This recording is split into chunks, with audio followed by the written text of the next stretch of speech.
Colonel, who are you speaking for? Naturally, I'm representing the U.S. government. So who's in supervisory control of this operation? The President of the United States. Alright, how you going? It's Micah the Geek, here to do another review, retrospective and rant on the one, the only, the masterpiece that is Metal Gear Solid. This game released on September the 3rd, 1998 in Japan, and later on through the years in other countries. Metal Gear Solid to this day is still playable on all PlayStations, from the PS1, the PS2, PS3, PS4, and PS5, the PSP, the PS Vita, or PSP Vita. Also on the Nintendo Switch and Xbox Series X now, ever since the digital copy or digital collection has just been released. I'm pretty sure it has been released. If you're watching it now, I'm sure it has been released. I don't know when I'm gonna shut up. Either way, it's coming out on the Nintendo Switch and the Xbox Series X. So if you haven't played it yet, now's the perfect time to play it, because this game is absolutely incredible. It's definitely one of those games you have to tick off your playthrough wish list. And if you don't even care, well then I guess we can't be friends. I don't give a crap about you.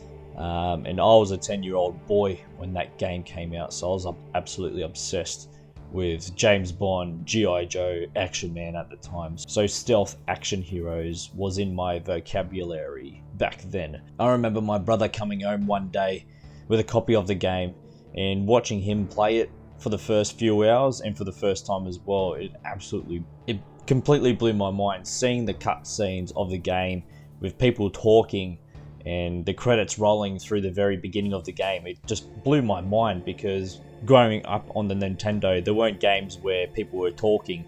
It was just reading texts. So yeah, seeing a game with just voice acting and just incredible music as well, it took my breath away watching it for the first time. I just swat down a couple of bothersome flies. And by golly, just look at those beautiful pixels. This is 1998, so those pixels are absolutely beautiful. And yeah, back in 1998, the graphics weren't fantastic, but the gameplay was just incredible.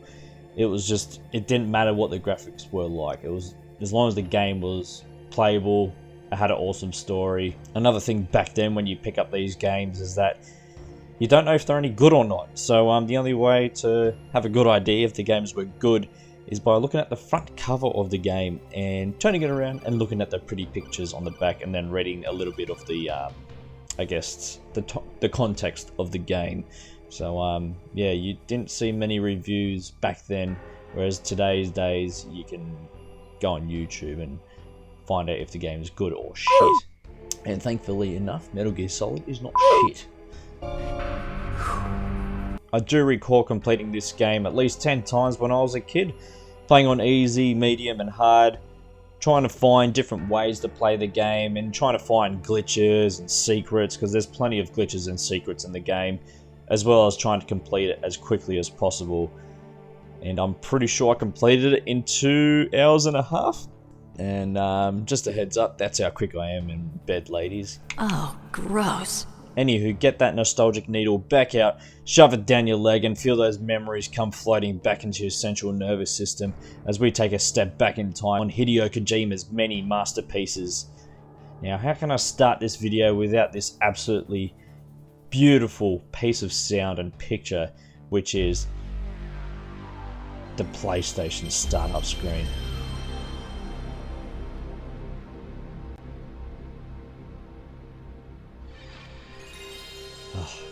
Just hearing that, one of the most incredible sounds you'll never get sick of.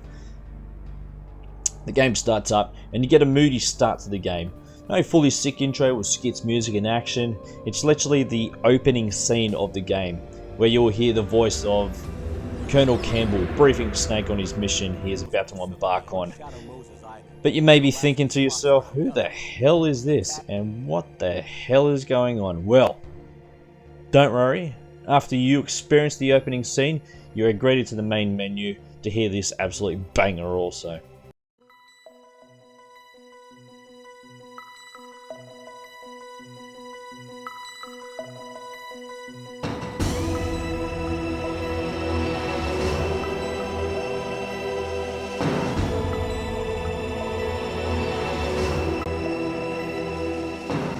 Now, if you have no freaking idea what is going on, you can go to the briefing room to get a better idea on what the hell is going on.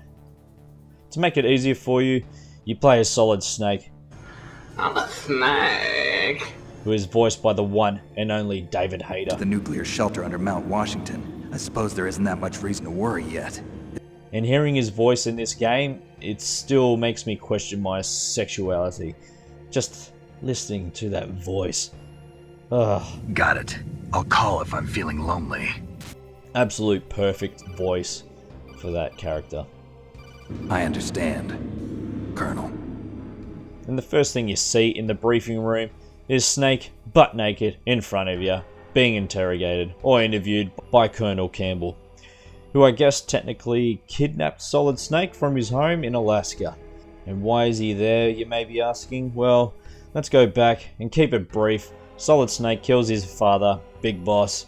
I can't go into detail because if I go into the very first Metal Gear 1 and then Metal Gear 2 Solid Snake, the video will just keep going. I'll just go down this massive rabbit hole. So if you need to know the complete details of what's going on, there is also in the main menu where you can have a quick look into what happened previously in the series. So you'll have a look back onto Metal Gear 1 and it'll give you quite a fair description of what happens in the events of Metal Gear 1 and then Metal Gear 2 Solid Snake. And it'll give you a good idea on what happens in that as well. But basically, keeping it brief, Solid Snake kills his father, who is Big Boss. It is quite an interesting read. I remember reading this as a kid and I was absolutely hooked. It's not very long. It only goes for about 5 minutes each little story you read through. But yeah, it's pretty cool. Gives you a brief idea of what's happening and what leads up to the events of now. Anyway, I'm rambling on now. Let's get into it. You play as Solid Snake, who is chilling at his home in Alaska after the events of Metal Gear 2 Solid Snake after killing his father, Big Boss. He is taken down and interrogated and briefed on a new mission only he can do. You meet an old friend, Colonel Roy Campbell. It's been a long time, Snake. I should have known you were behind this, Colonel. That's no way to greet an old war buddy, Snake. Who is also your point of contact in Metal Gear 2 Solid Snake. You also meet Naomi Hunter, a sexy scientist should I say, who injects an absolutely dirty needle in your vein.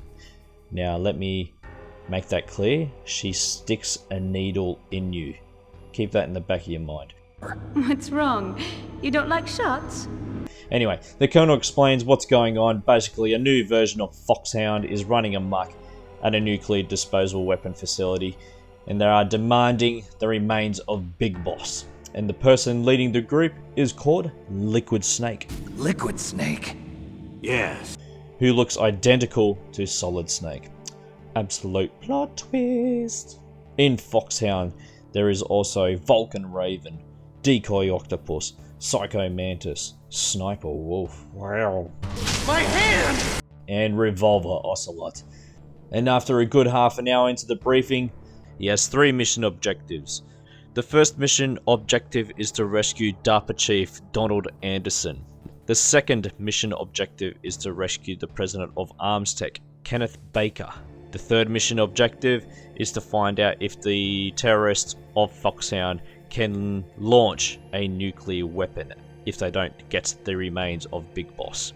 And Snake needs to find out if it is true that they do have the capability of launching nuclear weapons. But wait! There's more! So the reason why Colonel Campbell is assigned to this mission is because his niece is actually inside Shadow Moses. She is also being captured inside the facility. So he is quite reluctant on accepting the mission. Snake accepts the mission and goes in.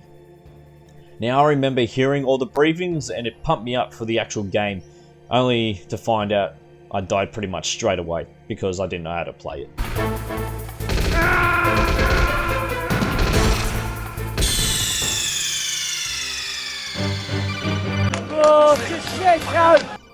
And yeah, if you don't know how to play, you can go into VR missions where it gives you a little tutorial on how everything works, how the stealth works, how you move, how you shoot, how you can distract guards and whatnot. Yeah, it gives you a good introduction to the game before you actually start playing the main game, should I say. Thanks to the VR training I did on board the Discovery. The game is mainly a top-down perspective view, so the player can see all around them, rather than in first person where you can only see directly straight ahead. So now it's above you, you can see your whole surroundings, so it's a little bit of an advantage, so you can see what's going on. There's also a radar on the top right of the screen, so you can see further up as well. Put your back up against the wall and the camera will shift so you can see around the corners to see if there are any enemies there approaching your way. The first opening scene, you are in what looks like a holding yard of the disposal facility with all the crates and forklifts around. You make contact with Campbell just to let him know that you made it. Now this stage, or this level, it's mainly just a quick introduction again of the game, if you avoided the VR training that is, which you probably should do if you haven't played it. Just a little bit of advice. Or if you haven't played it in a long time, because I do it every now and then just to get used to the controls, because it is an old game. It's not 60 frames per second, it's not 4K, it's about, I think it's less than 30 frames per second if you are playing on the PlayStation 1, which I did. So I think it's running about 10 to 15 frames per second, so it's not the most, I don't know, awesome thing to play through, but still, I like to play my games on what it came out on.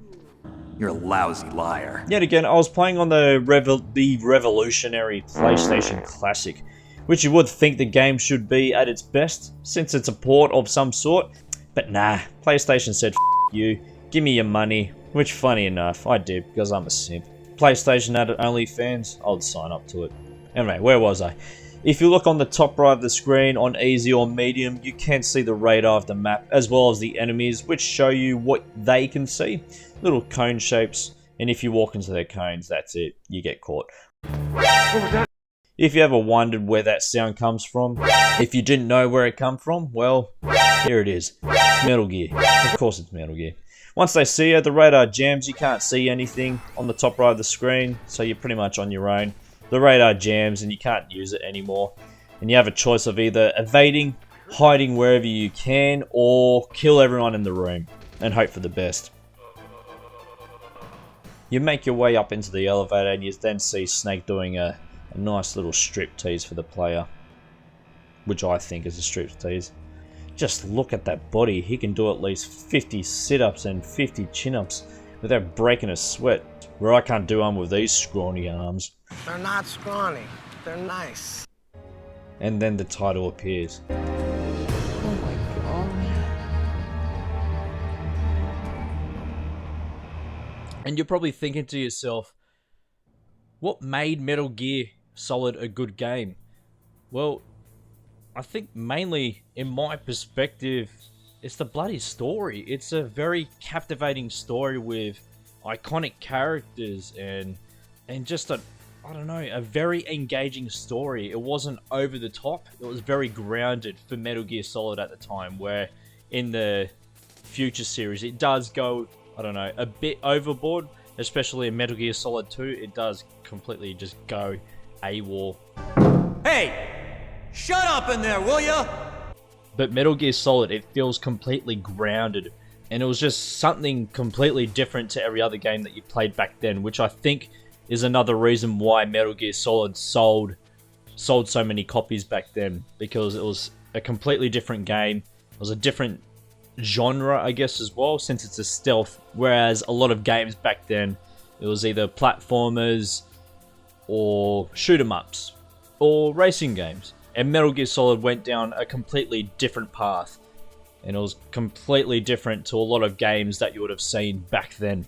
And with Metal Gear Solid as well, you do have a couple of options on how to approach the game. You can either go in guns blazing, kill everyone that you have in sight, or do what the game's telling you to do and stealth your way through.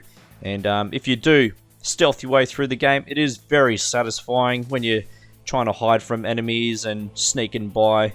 But yeah, again, you can kill all the enemies on sight, but it's not as satisfying as it is when you're stealthing your way through the game. The story also has plenty of twists and turns throughout it. For example, when you meet the DARPA chief, it turns out it's not the DARPA chief, it turns out to be Decoy Octopus impersonating the DARPA chief, who ends up getting a heart attack. As well as Kenneth Baker, who gets a heart attack. Oh, no! But I'm not going into full details, because I'll just be spoiling the game, even though I've kind of spoiled the game just then. Whoa, what? And another twist in the game, what Naomi sticks in you is what's starting to kill everyone inside the base. That's enough of the spoilers, I can't say anymore. Play the bloody game if you haven't played it before, for goodness sake. Also in the game, you have the infamous torture scene, and this is where the game decides to branch out, so you can either go in two different directions. So you have an ultimatum in the game when you're getting tortured by revolver ocelots. You can either resist the torture, fight your way through, or you can submit to the torture and bitch out if you can't handle the cramps in your thumb when you're pushing that circle button or whatever button you're playing on.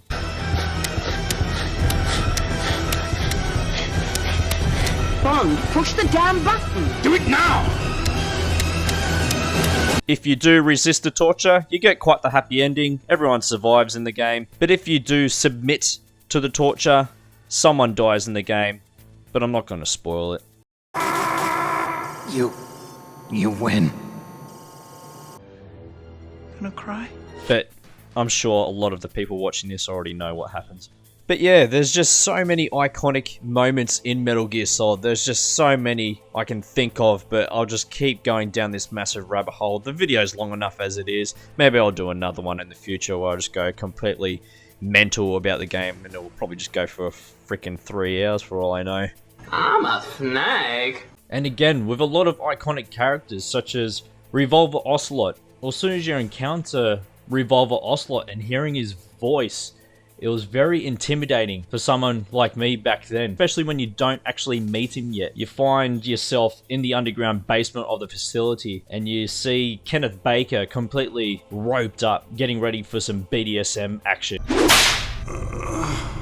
And I think Hideo Kojima, the creator of Metal Gear, I think he may have been into BDSM, because there are other scenes in the game where there's a lot of, there's a couple of characters where they're just begging to be in pain. I've been waiting for this pain! I've left my mark on you. Finish him, Daddy! But anyway, I'm losing track. But yeah, you see Kenneth Baker getting ready for some BDSM action. And before Snake takes advantage of Kenneth Baker, you meet Revolver Ocelot for the first time. Another thing about this game, each iconic character of the game just gives you a brief insight on themselves before you go into battle with them. And I think it's just, I don't know, it's more engaging, absolutely incredible when you fight someone in that game and just the build up to it, especially the one with Revolver Ocelot.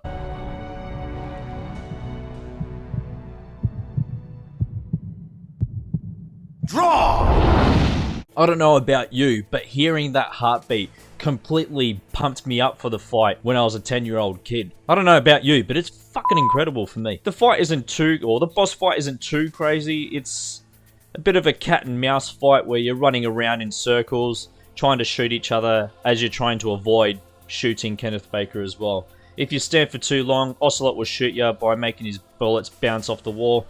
And the best way to take advantage of Revolver Ocelot is when he's reloading his gun. And each member of Foxhound that you meet in the game, you'll encounter twice, except for Psycho Mantis and Revolver Ocelot. But saying that, you do see Revolver Ocelot again, and he's actually torturing you. Now, there's plenty more members of Foxhound that you encounter in the game. Another one is Vulcan Raven, and one of the boss fights you do with him is where he's in a tank. And that one's a bit of a tough one, especially if you're playing it for the first time. And the best way to defeat Vulcan Raven, throw chaff grenades to make him not be able to shoot you properly with his tank, and put claymore mines or put claymores near the tank, so when he does run over it, it damages the tracks of the tank and he can't move around properly.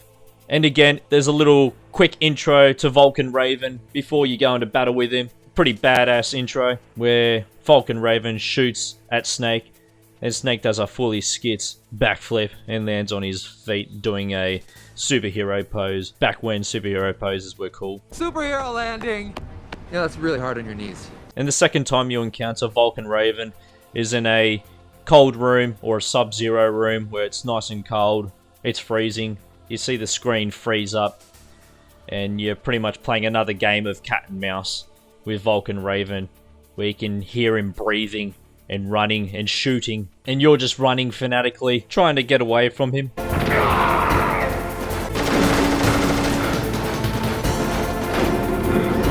And the best way to defeat Vulcan Raven is to drop more Claymore mines or use the Nikita missile launcher. And when you do defeat Vulcan Raven, it's a pretty badass way of him dying as well. He gets eaten up by the Ravens.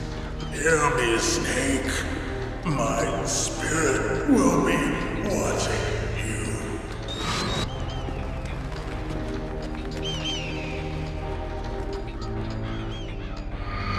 You then also have Psycho Mantis, again another iconic character to the game, and a very fourth wall breaking part of the game too, where Psycho Mantis reads the memory card of your PlayStation, and I was freaking out the first time he could read the memory card. I thought that was quite cool back then. You like Castlevania, don't you?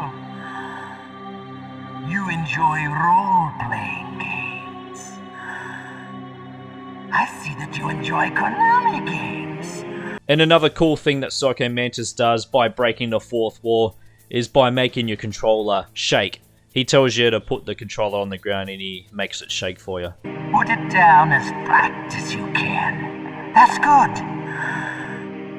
Now I will move your controller by the power of my will alone. But a young me put the controller down my pants, and Psycho Mantis was actually inappropriately touching me by making that controller rumble. The demonstration is over. With Psycho Mantis' boss fight, it's another fourth wall breaking moment where if you keep your controller in port 1, from what I know, you can't defeat him in controller port 1. He'll just keep dodging your bullets and keep saying, I can read you, I can read you. Now, I remember doing this battle so many times and raging so many times because I couldn't figure out how to beat him until my brother gave me a little nudge saying, switch the controller to port 2. Where I thought he was joking, but as soon as you put the controller into port 2, the boss fight's pretty easy, and you start hearing Psycho Mantis going, I can't read you, I can't read you. When you defeat Psycho Mantis, he gives you a quite in-depth look into his past, where it's pretty messed up. You monster. Let him talk.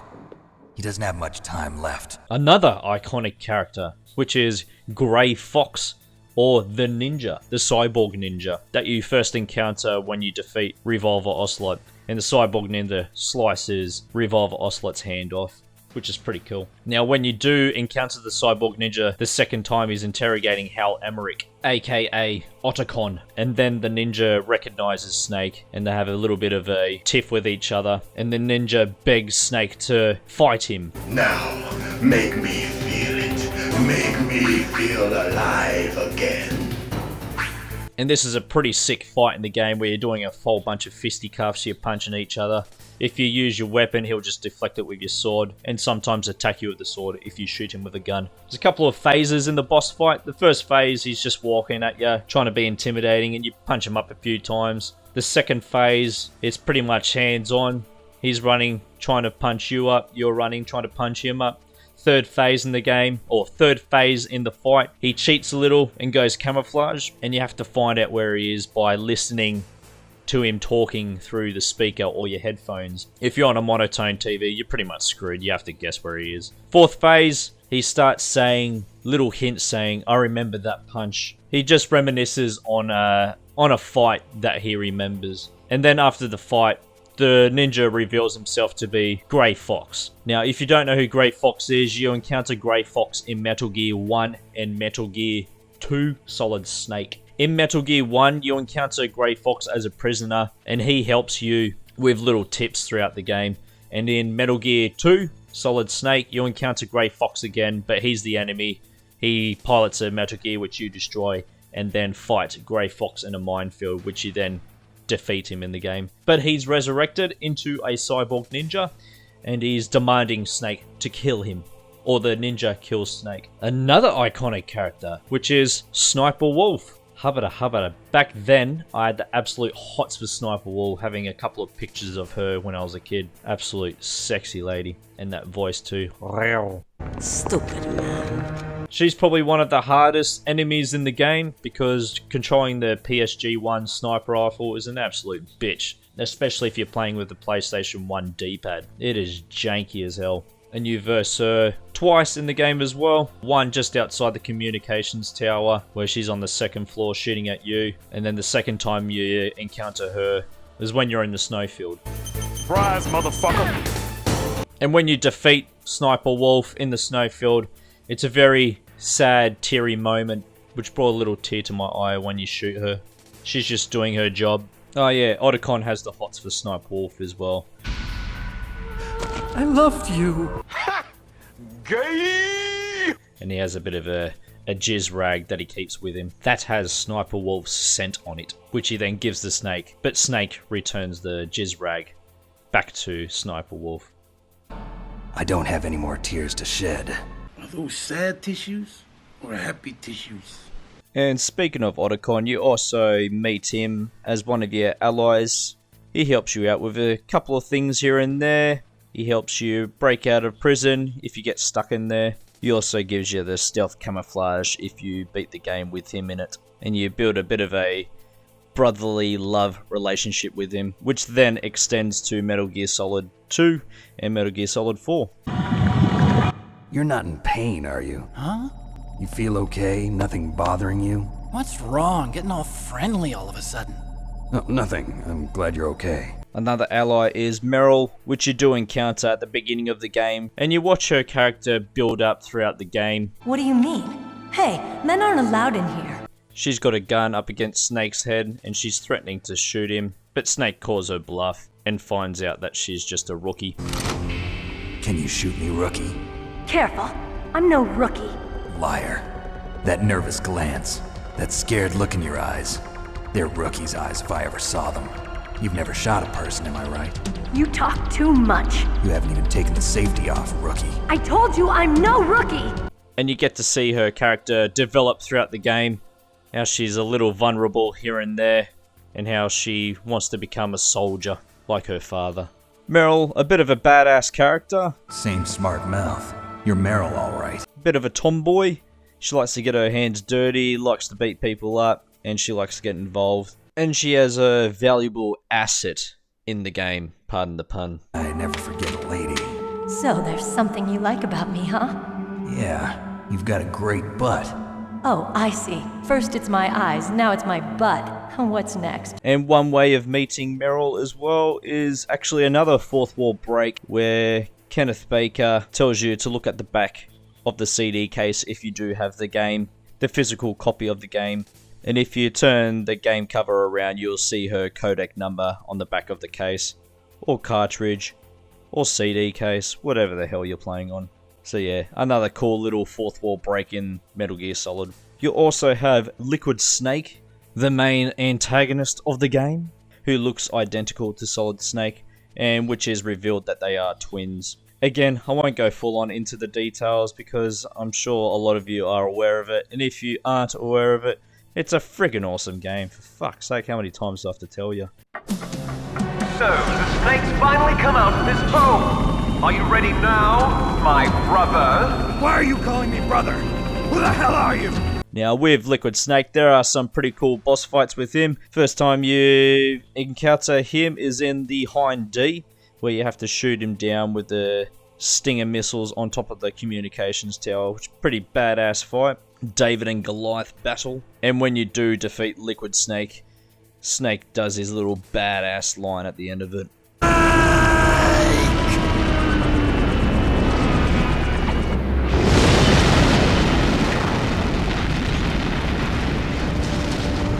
See you in hell, Liquid. That takes care of the cremation. You encounter Liquid Snake pretty much at the end of the game as well. You encounter him when he is piloting the Metal Gear. Again, you attack him with Stinger missiles and you dodge the missiles when you can, throwing chaff grenades so he can't shoot you properly. Once you beat Liquid in Metal Gear, you're then knocked out and then you have a bit of a fisticuff fight on top of Metal Gear. Pretty badass fight, again, on top of Metal Gear. You have a time limit to beat before the base blows up, so you're kind of stressed out trying to beat Liquid Snake. And when you do think you beat him, you encounter him once more just as you're leaving the base in your little jeep, driven by Otacon or Meryl, and then he eventually dies, but I won't go into full details. Like I said, if you want to know how the game ends, play that freaking game for fuck's sake. So the game also has pretty cool iconic music as well, whether playing the game, whether in the cutscenes or in the actual gameplay itself. The music in the game is very memorable, very catchy tunes. Now, what would I give Metal Gear Solid a rating this day? I'd still give it a masterpiece, 10 out of 10. It's a freaking awesome game. Yes, the graphics have outdated themselves, but the game is still playable. The game is still awesome. I still play this game on a regular basis when I have some free time to myself. And as I did right now, I did play this game as I was making this review. So yeah, I still give it a 10 out of 10. And again, if you haven't played the game, for fuck's sake, play the bloody game. It is an awesome game. I cannot recommend this game enough. It is one of the best games ever made. And if you haven't played it, the game is released on pretty much every single console now. So don't make any excuses if you haven't played it. There he is!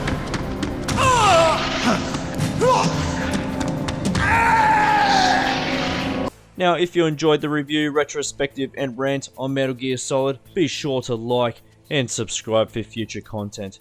If you disliked it, be sure to let me know, give me some feedback, because I'm sure there's plenty of stuff I've missed in the game. I can explain this game for so many hours, but we've already gone over 30 minutes on the game. So, yeah, I need to keep it brief.